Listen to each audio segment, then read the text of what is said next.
Nessa aula nós vamos trabalhar a resolução de exercícios de vetores. Então vamos trabalhar a parte 1 aqui. 1, 2, 3. Fala, meus alunos, aqui é o professor Marcos. Nós vamos resolver os exercícios de vetores. Então eu dividi em parte 1, os exercícios de 1 a 4 e de 5 a 8 a parte 2. Então o primeiro exercício nos fala o seguinte: que característica de um vetor precisamos conhecer para que ele fique determinado?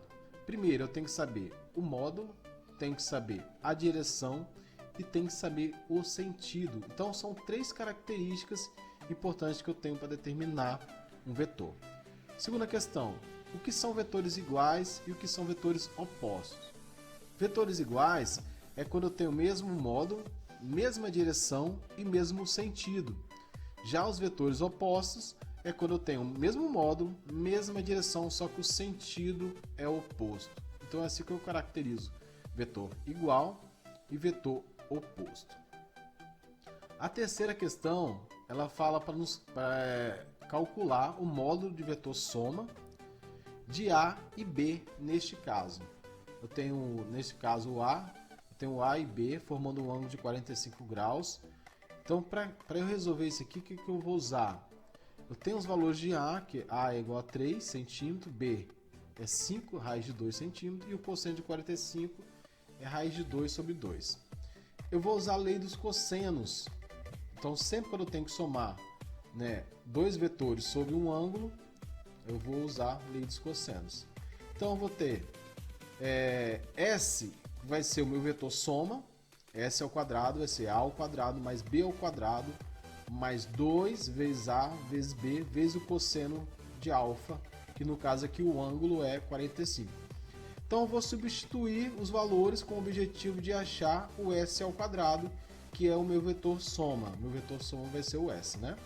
Então eu vou ter 3 elevado a 2 mais 5 vezes raiz de 2 elevado a 2 mais 2 vezes 3 vezes 5 raiz de 2 vezes o cosseno de 45.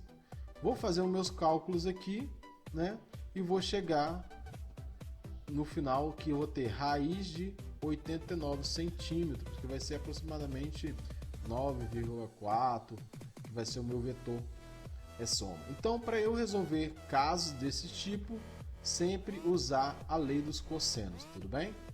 Exercício número 4, o 3 ainda, só que a letra B. Então, na letra B eu tenho um ângulo de 120, o ângulo de 120, o cosseno dele é meio, e tem o valor de A de 5 e o valor de B. Novamente, vou aplicar a lei dos cossenos. Então, vou substituir os valores aqui, eu coloquei o meu S, que vai ser o meu vetor soma, e vou substituir os valores relativos a cada dado aqui em cima. Então, eu vou ter cosseno de 120, substituir o B, que vai valer 8, e o A vale 5, eu vou chegar nessa equação aqui. Então, resolvendo aqui, eu vou ter que S vai ser 7 metros. Então, apliquei a lei do cosseno e substituí os valores para achar o meu vetor soma, que é o vetor S. Então, isso aqui é a lei dos cossenos. 4. Qual o vetor soma de dois vetores perpendiculares entre si, cujos módulos são 6 unidades e 8 unidades? Então, eu coloquei aqui, vetor com 6 unidades e o outro com 8 unidades. E são perpendicular, formando um ângulo aqui de 90 graus. Então, eu quero achar esse vetor soma.